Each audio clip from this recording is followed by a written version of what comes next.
इसी बीच एक बड़ी खबर आ रही है, बांकीपुर उपचुनाव के लिए काउंटिंग शुरू हो गई है। पहले पोस्टल बैलेट के वोट गिने जाएंगे। सुबह 8 बजे से काउंटिंग की शुरुआत। तो काउंटिंग की शुरुआत हो गई है। पहले पोस्टल बैलेट की गिनती की जा रही है और इसके बाद 8:30 बजे से ईवीएम की गिनती होगी। 14 टेबल पर 31 राउंड में वोटों की गिनती शुरू। थोड़ी देर में जी बिहार झारखंड पर पहला रुझान आ जाएगा। रुझान और आंकड़े सबसे पहले आप जी बिहार झारखंड पर देखेंगे। हमारे सहयोगी रुपेंद्र लगातार हमारे साथ बने रहेंगे। रुपेंद्र, शुरुआत हो गई है, बताएं क्या कह रहे थे आप? तो इस शुरुआत हो गई है और जैसा हमने बताया कि त्रिकोणीय मुकाबला जो है उसको लेकर देखा जा रहा है, क्योंकि 25 उम्मीदवार जो है इस मैदान में बांकीपुर उपचुनाव में जो है वो खड़े थे और 2 महिला उम्मीदवार थे और 23 जो है पुरुष उम्मीदवार थे। लेकिन जो है त्रिकोणीय मुकाबला हम इसलिए कह रहे हैं कि प्रशांत किशोर, रेखा गुप्ता और नीरज सिन्हा के बीच में ही ये मुकाबला रहा है। जी बिल्कुल, त्रिकोणीय मुकाबला माना जा रहा है। पॉलिटिकल एक्सपर्ट भी कह रहे हैं कि इस बार मुकाबला त्रिकोणीय है, लेकिन प्रशांत किशोर कितना जादू उनका चल पाता है वो थोड़ी देर में स्पष्ट होगा, कुछ घंटों में। चूँकि पिछली बार जब विधानसभा चुनाव हुए थे तो जनसुराज को जो अपेक्षा थी वो तो उसे हासिल नहीं हो पाया था, लेकिन हाँ चलिए एक शुरुआत हुई थी। इस बार मुकाबला त्रिकोणीय माना जा रहा है। हालांकि बीजेपी लगातार यहाँ से जीतती रही है। इस बार क्या समीकरण रहे, इस बार जनता का मूड क्या था, वो ईवीएम में कैद है और गिनती अब शुरू हो गई है वोटों के। रुपेंद्र, थोड़ा इंतजार करना होगा, पहला रुझान भी आ जाएगा। एक बार तस्वीरें दिखाइए वहां की, किस तरह की तस्वीरें देखने को मिल रही है, सुरक्षा के क्या इंतजाम है या बाकी जो पॉलिटिकल पार्टीज के वहां पर एजेंट होते हैं वो क्या कुछ कहते नजर आए? देखिए, पॉलिटिकल पार्टी के जो भी एजेंट्स हैं वो जो है अंदर चले गए हैं और जहां तक हम आपको दिखा रहे हैं कि सुरक्षा के कड़े इंतजाम जो है वो किए गए हैं। देखिए, सुरक्षा को जो है दोनों गेट पे क्या कि गेट संख्या 1 और गेट संख्या 2 दोनों पर जो है पुलिस वालों का काफ़ी पहरा लगाया गया है। वहीं जो रोड जो है वहाँ पर काफ़ी कम लोगों को जो ज़रूरत जिनको है वही लोग जा सकेंगे और बोरिंग रोड का ये रोड है इसको जो है पूरी तरह से बंद कर दिया गया है। यहाँ पर बता दें कि ट्रैफिक व्यवस्था भी है वो चेंज कर दी गई है। जी बिल्कुल, तमाम जो इंतज़ाम है वो किए गए हैं और पूरी तैयारी की गई थी। शुरुआत हो गई है वोटों की गिनती की। पोस्टल बैलेट के वोट गिने जा रहे हैं और थोड़ी देर में पहला रुझान आ जाएगा। इससे पहले तमाम जो सियासी दल हैं उनके अपने अपने दावे हैं। बीजेपी कह रही है कि हमेशा की तरह जैसे हम जीतते आए हैं वैसे जीतेंगे और इस बार वोटों का अंतर और ज़्यादा होगा। हालांकि मतदान प्रतिशत इस बार कम है। रुपेंद्र, मतदान प्रतिशत, हालांकि उपचुनाव में वैसे भी वोटर्स जो होते हैं वो उतनी रुचि नहीं दिखाते हैं अपेक्षाकृत चुनाव की अगर बात करें, लेकिन इस बार जो वोटिंग परसेंटेज है उसको देखते हुए तमाम जो पॉलिटिकल पार्टीज है जो पार्टिसिपेट कर रही थी इलेक्शन में, उनका रिएक्शन क्या रहा था, कैसे देख रहे थे वो वोटिंग परसेंटेज को? चलिए, रुपेंद्र से हमारा संपर्क टूट गया है, हम दोबारा जुड़ने की कोशिश करेंगे। और इसी बीच हमारे साथ अरुण पांडे राजनीतिक विश्लेषक जुड़ गए हैं। अरुण जी, बहुत स्वागत है आपका जी बिहार झारखंड पर।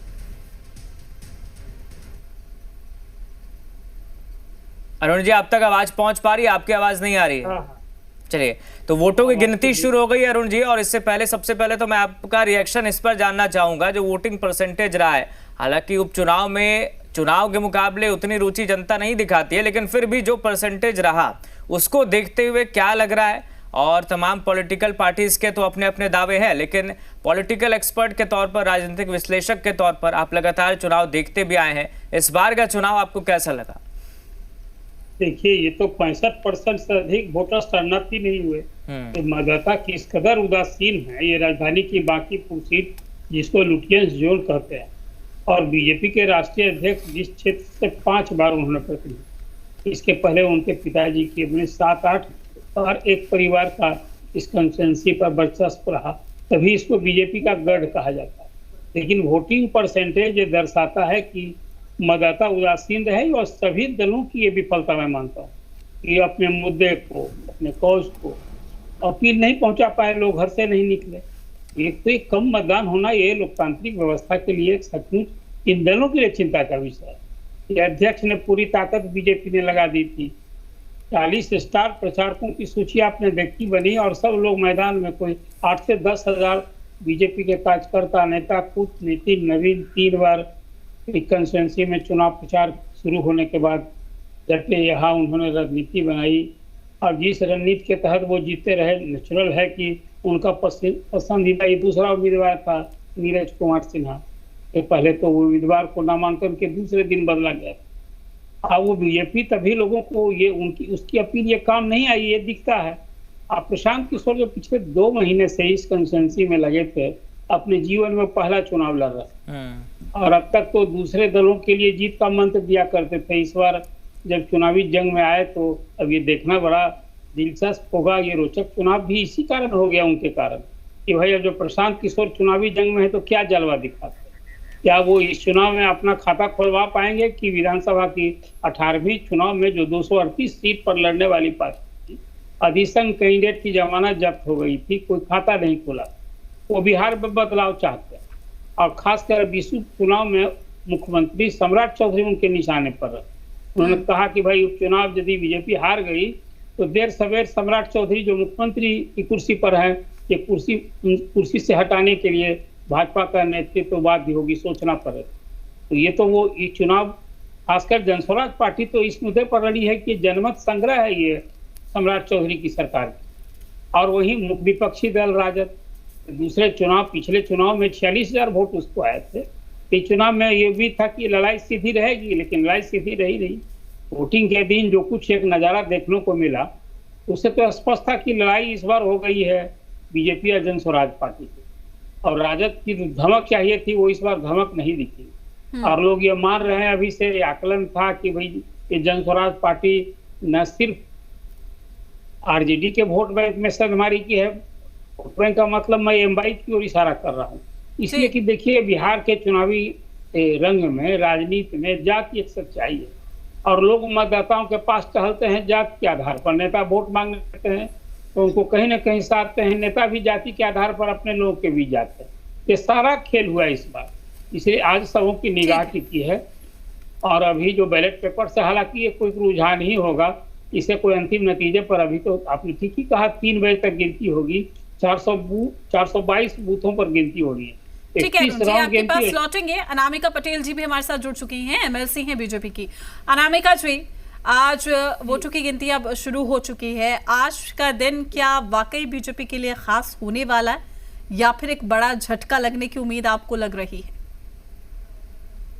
देखिए, 2 अलग अलग प्रश्न है। सबसे पहले आपने कहा कि क्या ये खास है, तो निसंदेह भारतीय जनता पार्टी के लिए हर चुनाव खास होता है, क्योंकि भारतीय जनता पार्टी का जो कार्यकर्ता है वो 365 दिन काम करता है। हम चुनाव के समय काम नहीं करते हैं जनता के बीच में, हम हमेशा काम करते हैं, हमारा संगठन काम करता है। और हमारे यहाँ एक बूथ के कार्यकर्ता से लेकर राष्ट्रीय अध्यक्ष तक एक कार्यकर्ता ही होता है, वो उस दायित्व में होता है। एक विषय।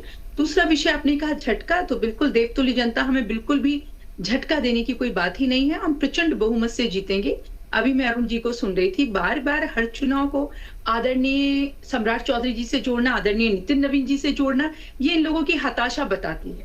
और जहां तक जनसुराज की बात है, तो एक टेंट वाली पार्टी, जो टेंट लगाकर इवेंट वाली पार्टी, वो चुनाव लड़ने आई थी। वो टेंट और इवेंट वाले वो तो पॉलिटिकल एक्सपर्ट है, वो ये कह रहे थे कि जनसुराज के जो कैंडिडेट हैं उनके निशाने पर सम्राट चौधरी रहे। अरुण जी पॉलिटिकल एक्सपर्ट हैं, वो अपनी बातें रख रहे थे। अनामिका जी आगे बताइए, क्या कह रही हैं आप? हाँ, मुझे लगा कि अरुण जी वो आरजेडी नहीं, वो जनसुराज का बता रहे थे कि प्रशांत किशोर खुद अपना पहला चुनाव लड़ रहे हैं, उनके निशाने पर सम्राट चौधरी रहे। आपको जी मैं जनसुराज के विषय में ही बता रही हूँ आपको कि जनसुराज के पास कोई इवेंट वाली पार्टी, और चूंकि उनके पास खुद का कोई विचारधारा नहीं है, और जब कोई भी दल विचारधाराहीन होता है तो इसी तरह के अनर्गल प्रलाप करता है। भाई, आप एक व्यक्ति की तरह चुनाव लड़ने आए, एक दल की तरह चुनाव लड़िए। किसी भी शीर्ष नेतृत्व को टारगेट करना ये उनका तरीका है।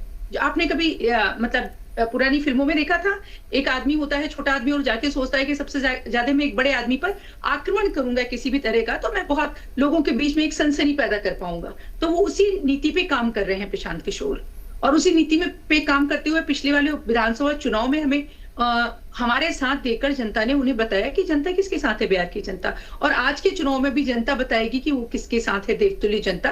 क्योंकि इस तरह के शगुफे छोड़ने वाले लोग, सपने, झूठे सपने दिखाने वाले लोग, अराजक बातें करने वाले बात सबसे महत्वपूर्ण है। आप और हम सारे बुद्धिजीवी लोग बैठे हुए, क्या कोई भी ऐसे व्यक्ति को पसंद करेगा जो अपने आप को मुख्यमंत्री से ऊपर रखता हो, संविधान से ऊपर रखता हो, प्रधानमंत्री से ऊपर रखता हो? उनके आप ईमानदार हो सकते हैं, बहुत अच्छी बात है, पर दुनिया के सारे लोग आपके अलावा ईमानदार नहीं है और समाज में सारे लोग गलत हैं, राजनीति में सारे लोग गलत हैं।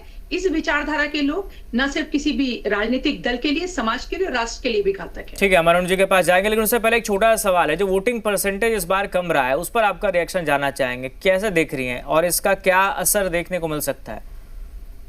देखिए, उपचुनाव में अधिकांश जगह ऐसे होता है कि हमारा जो वोटिंग का प्रतिशत है वो कम होता है, और भारतीय जनता पार्टी का भी देखना रहा है और दलों का भी देखना रहा है कि वोटिंग प्रतिशत जब कम होता है तो उसमें आप एक बात मान के चलिए कि जो सबके फिक्स वोट होते हैं, हर दल का एक फिक्स वोट होता है, तो उसमें वो अपना फिक्स होता है अपनी जगह, और जो एडिशनल वोट कुछ मिलने होते हैं उसमें कुछ कमी आती है जब वोटिंग प्रतिशत कम होता है, लोग बाहर निकलकर वोट नहीं करते।